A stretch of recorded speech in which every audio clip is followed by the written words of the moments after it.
Honorable Otto, you must be looking at the two gentlemen and thinking, what in the idealism is this? Because the reality is that the decisions are made by a certain few people, some who do not even belong to the NRM. What is your take on what's going on around the speakership race?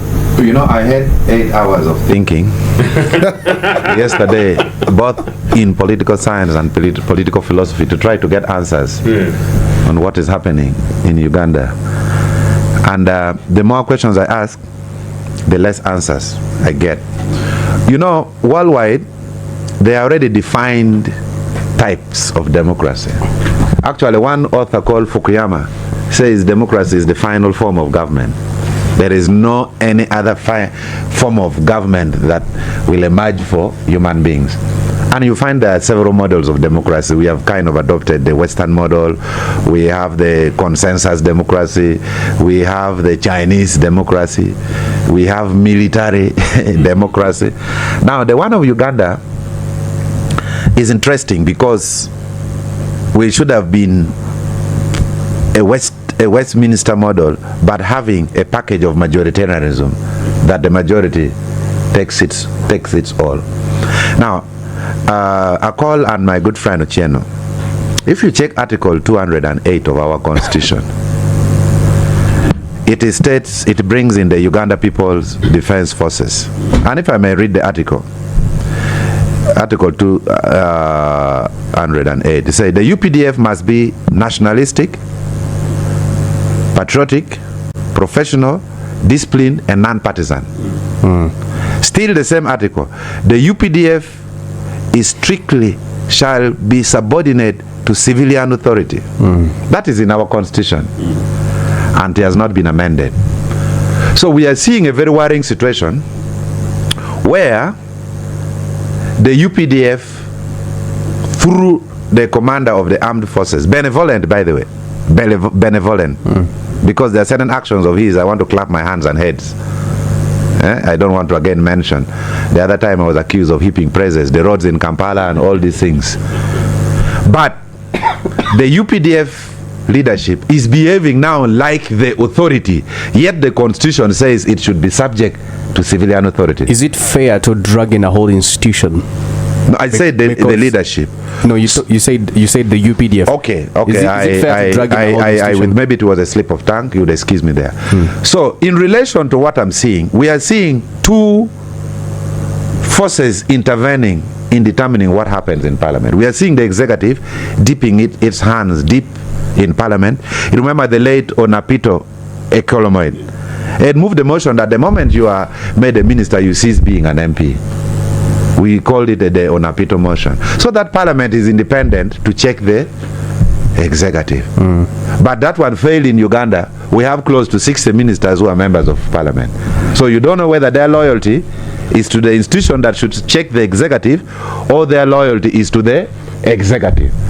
So that one, as a country, I think we lost. Now we have a situation where we have the Uganda People's Defense Forces inside Parliament, which is very unique. People travel from all around the world to study how it works in Uganda. Because traditionally politicians would sit in the house, then the soldiers would carry guns and go to fight basing on what the politicians said. But this is another intelligent ingenuity from the NRM revolution that let the politicians, let the soldiers also go where the decisions are made, so that no one can say carry guns and we fight. So there are now two forces, the leadership of the armed forces and the presidency, having a deep hand into who will be the Speaker of Parliament. And what is Parliament? Parliament is the first institution that should check the executive. So if the referee, if the referee is related to the Arsenal goalkeeper, the linesman is the commander of something, that means this Parliament, the next Parliament, is going to be weakest, because it is now being determined. Who leads this institution is being determined by another institution. They should have allowed their calls to vote for who they want. Well, nominate people and vote for who they want. But what is happening now, they are stopping some people from being nominated. Because if there are some people that, like I say, if AAA gets on the ballot, she would win. So the battle in the next 4 days is not to ensure she's on the ballot. So what about if a call wants to run? What about if Mao wants to run? People should be able to run, and the members of parliament should be able to elect who should be their speaker. So I see what is happening now. These two forces you're talking about, Yeah. would you say they are moving in the same direction? They are working together.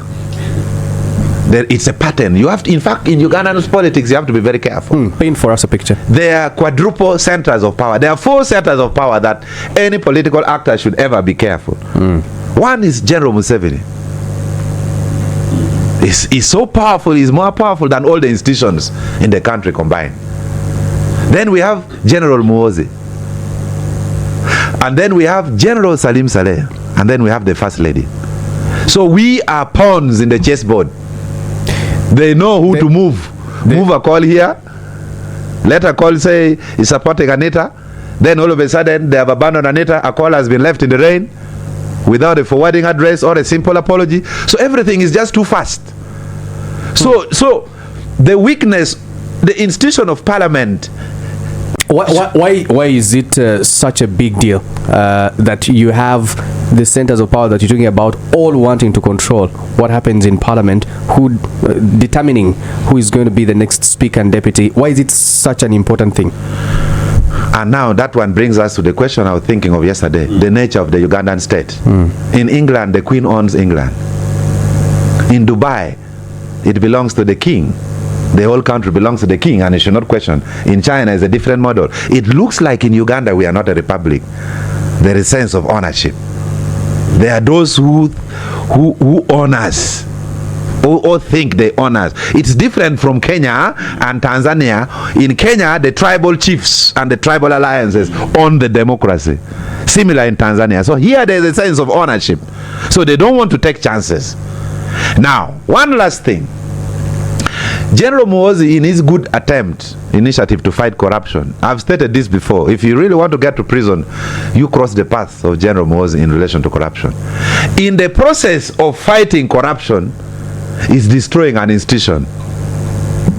They will end up destroying a whole institution, because now they're handpicking and determining who should be the speaker. And the loyalty of the speaker would be to the person who has made you become speaker. Like today, people are being ordered to go to Mukono.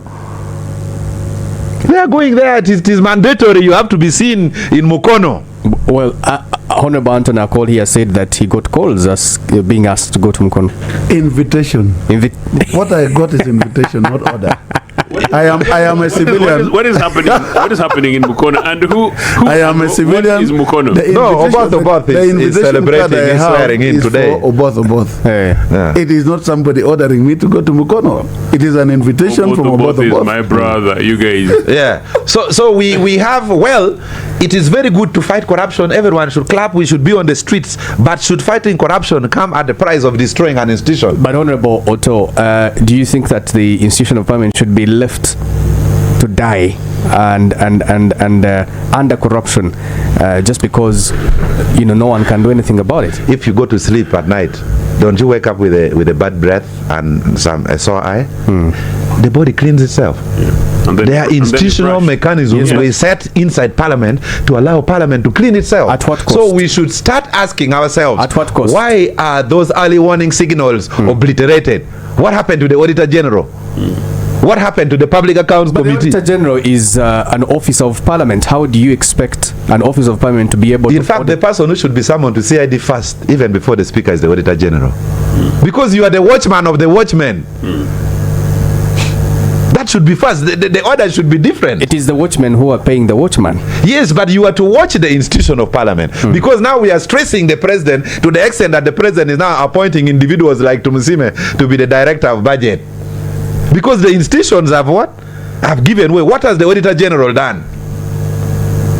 Because it has to watch parliament. What has the National Planning Authority done? Because they have to give a certificate before any expenditure. So there are other institutions, there are other safety nets which we put to protect that institution of parliament. All the safety nets have given way. Actually, the Auditor General should resign. Because they allowed the Ugandan out down there in Kashari, the Ugandan down there in Pade does not understand these things. We put institutions to check itself from any turbulence. What happened to all those institutions that today we are where we are? So to me, Anita is not the problem. Anita is how the problem is manifesting itself. The problem is that the institutions have collapsed. Right. Joseph,